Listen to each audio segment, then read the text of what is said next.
δίκασε. Και τι λέει τώρα? Στέλνει το τμήμα ποινικών εδρών, Ελληνική Δημοκρατία, στέλνει προς τον εισαγγελέα πρωτοδικών Θεσσαλονίκης ένα έγγραφο, το οποίο, ναι, βέβαια το υπογράφει η δικαστής που καταδίκασε τον πατέρα για διατροφή, για μη καταβολή διατροφής. Σας διαβιβάζουμε, λέει, την υπαριθμόν τάδε αίτηση του κυρίου τάδε περί διορθώσεως πρακτικών περιλαμβάνονται στην υπαριθμόν 3.697 απόφαση του τριμελούς πλημμυριωδικείου κτλ. Προκειμένου να εισαχθεί σύμφωνα με το άρθρο στο τριμελές πλημμυριωδικείο Θεσσαλονίκης που δίκασε την υπόθεση και δηλώνω, λέει τώρα εκ των υστέρων η κυρία Πρόεδρος, ως πρόεδρος της συνθέσεως του δικαστηρίου, ότι αρνούμε την διόρθωση των πρακτικών, διότι κατά τη γνώμη μου η διόρθωση αυτών, όπως το ζητεί ο ετών, μεταβάλλουν ουσιαστικά και αλλοιώνουν την αληθή εικόνα αυτών που πράγματι συνέβησαν στο ακροατήριο. Βέβαια, αφού ήταν όλα λανθασμένα, βεβαίως αλλοιώνουν το αποτέλεσμα. Και έρχεται το νέο δικαστήριο που διορθώνει την απόφαση και λέει στο σκεπτικό της. Ακόμα, λέει, και κατά το άρθρο 145, όταν στην απόφαση υπάρχουν λάθη ή παραλήψεις που δεν παράγουν ακυρότητα, το δικαστήριο που την εξέδωσε διατάσσει αυτεπαγγέλτος ή με αίτηση του εισαγγελέα ή κάποιου από τους διαδίκους την διόρθωση ή τη συμπλήρωσή της, εφόσον από αυτή δεν επέρχεται ουσιώδης μεταβολή της αποφάσεως και δεν αλλοιώνεται η αληθή εικόνα αυτών που πράγματι συνέβησαν στο ακροατήριο. Η διόρθωση ή συμπλήρωση διατάσσεται με απόφαση ύστερα από κλήτευση και ακρόαση των διαδίκων που εμφανίστηκαν κατά τις συζητήσεις, στις προϋποθέσεις κτλ. Λοιπόν, εδώ εμφανίζονται όλοι οι διάδικοι και λένε ότι πραγματικά δεν αναγράφεται στα αναγνωστέα η υπαριθμόν τάδε απόφαση του μονομελούς πρωτοδικείου που αναφέρει ρητά ότι έχουν πληρωθεί και συμψηφιστεί για διατροφή 3.000 ευρώ περίπου. Τα ανωτέρω στην απολογία, λέει ο κατηγορούμενος, τα κατέθεσα. Δεύτερον, δεν αναφέρει ότι δεν υπάρχει κλήτευση του μάρτυρα, ενός μάρτυρα. Ήταν μάρτυρας και δεν κλητεύτηκε. Η μηνύτρια κατέθεσε ότι δεν πλήρωνα κανένα ποσό, δηλαδή δεν πλήρωνα τα 1.700 ευρώ. Και δεν αναγράφηκε στο πρακτικό η κατάθεσή της, ενώ το κατηγορητήριο αναφέρει ποσό 1.220 ευρώ. Δηλαδή απαράδεκτα πράγματα.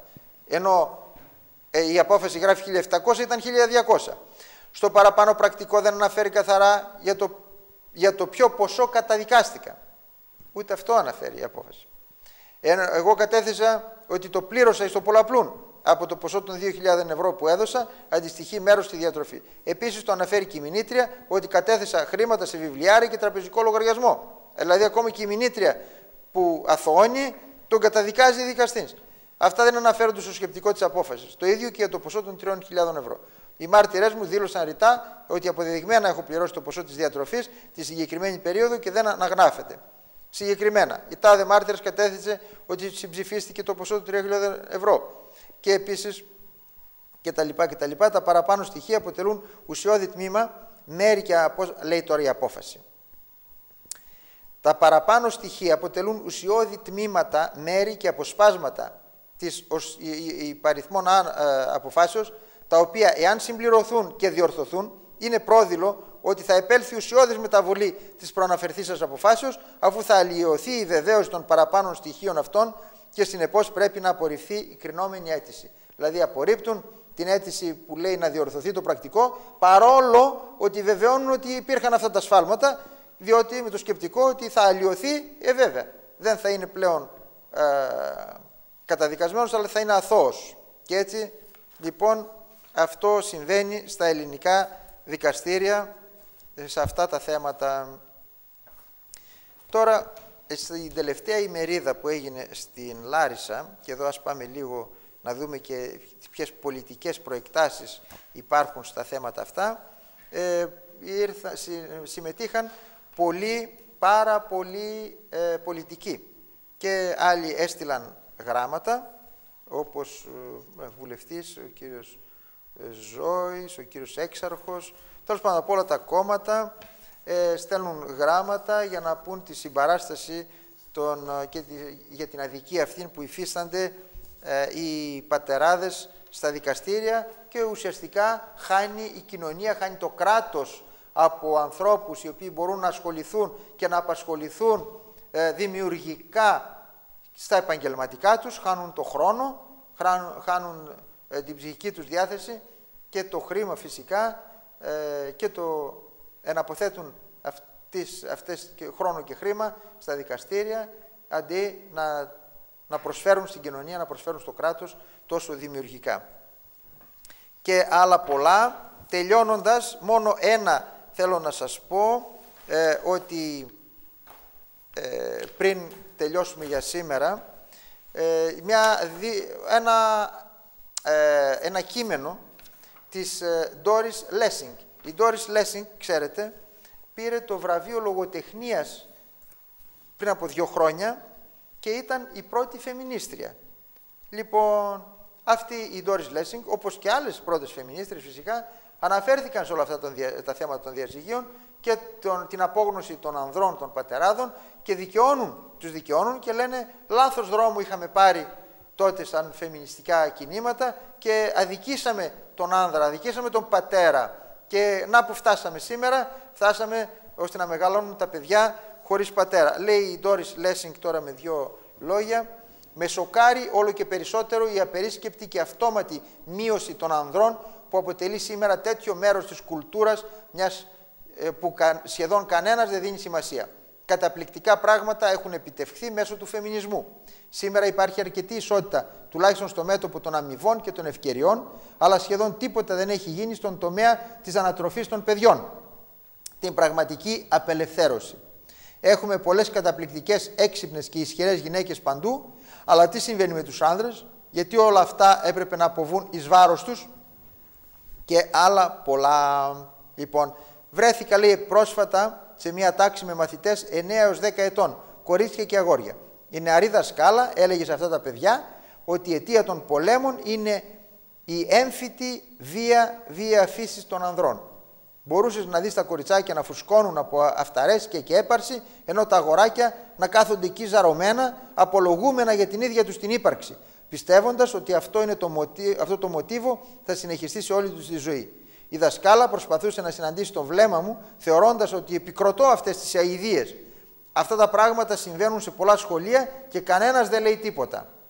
Έχουν γίνει ένα είδος θρησκείας, την οποία δεν μπορείς να κριτικάρεις, διότι τότε μετατρέπεσαι σε προδότη της μεγάλης ιδέας, και εγώ δεν είμαι προδότης. Έφτασε ο καιρός να αρχίσουμε να αναρωτιόμαστε ποιες είναι αυτές οι γυναίκες που μειώνουν συνεχώς τους άντρες. Η πιο χαζή, αμόρφωτη και κακιά γυναίκα μπορεί να μειώσει τον πιο καλό, ευγενικό και έξυπνο άνδρα, και κανένας δεν διαμαρτύρεται. Οι άνδρες μοιάζουν τόσο τρομακρατημένοι που δεν μπορούν να προβάλλουν αντίσταση, αλλά έχει φτάσει ο καιρός να το κάνουν. Μεγάλο μέρος της καταπληκτικής ενέργειας που ξεσήκωσε ο φεμινισμός σπαταλήθηκε σε αερολογίες και μεγαλοστομίες, ενώ θα έπρεπε να επικεντρωθεί στην αλλαγή της νομοθεσίας. Έχουμε ισότητα στους μισθούς, αλλά η πραγματική ισότητα θα έλθει όταν λυθεί το ζήτημα της ανατροφής των παιδιών, τουλάχιστον για αυτούς που το έχουν πραγματική ανάγκη. Η Doris Lessing, λοιπόν, γεννήθηκε το 1919 στο Ιράν από Βρετανούς γονείς. 5 χρόνια αργότερα η οικογένειά της μετατόπισε στην Νότια Ροδεσία, η σημερινή Ζιμπάμπουε, όπου έζησε ως την ηλικία των 30 ετών. Το πρώτο μυθιστόρημά της ήταν η Χλόη που τραγουδά και τα λοιπά. Όπως είπα, πήρε το βραβείο λογοτεχνίας και τελειώσαμε για σήμερα, δείχνοντάς σας κάποια άλλα κείμενα και πρωτοσέλιδα, νοικοκυρέοι που διεκδικούν τα παιδιά τους. Ναι, έτσι τους αποκαλούν, και μάλιστα απελπισμένα. Απελπισμένοι νοικοκυρέοι, λοιπόν, που διεκδικούν τα παιδιά τους. Αυτοί είναι οι μπαμπάδες σήμερα, άσχετα εάν δεν είναι στο σύνολό τους, είναι σε μια μεγάλη πλειοψηφία και πρέπει να τους στηρίξετε. Εδώ τελειώσαμε και για σήμερα. Σας εύχομαι καλό Σαββατοκύριακο και το επόμενο Σάββατο 3 η ώρα. Γεια σας.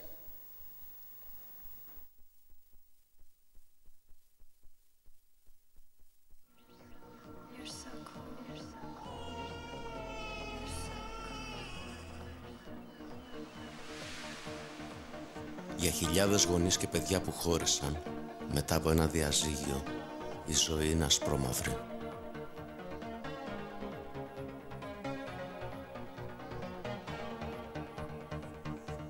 Ένα παιδί χρειάζεται επικοινωνία και στην αναστροφή με τη μάνα και τον πατέρα του, συνέχεια και απρόσκοπτα.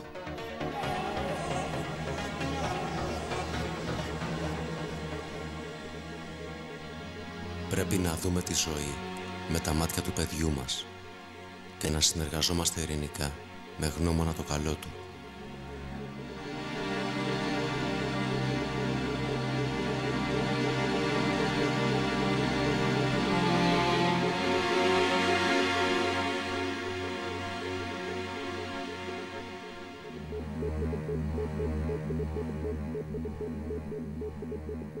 Το παιδί νιώθει διχασμένο σε ένα χωρισμό και είναι σίγουρο ότι έχει πληγωθεί.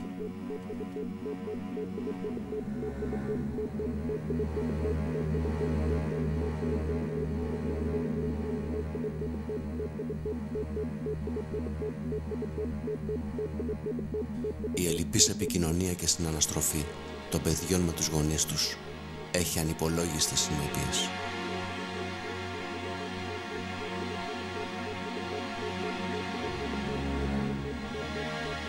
Μια ιδέα για την παιδική υπερηφάνεια και την πατρική αξιοπρέπεια με την υποστήριξη του Συλλόγου Αντρικής και Πατρικής Αξιοπρέπειας.